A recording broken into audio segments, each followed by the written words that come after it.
ga ka zan yi amfani da shi.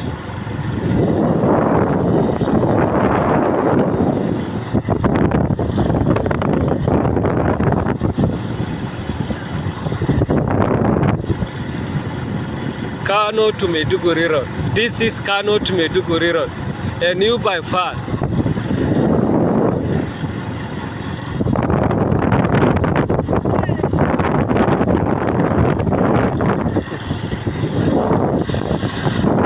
Gizi sai suka ce eh ba. Yara mu.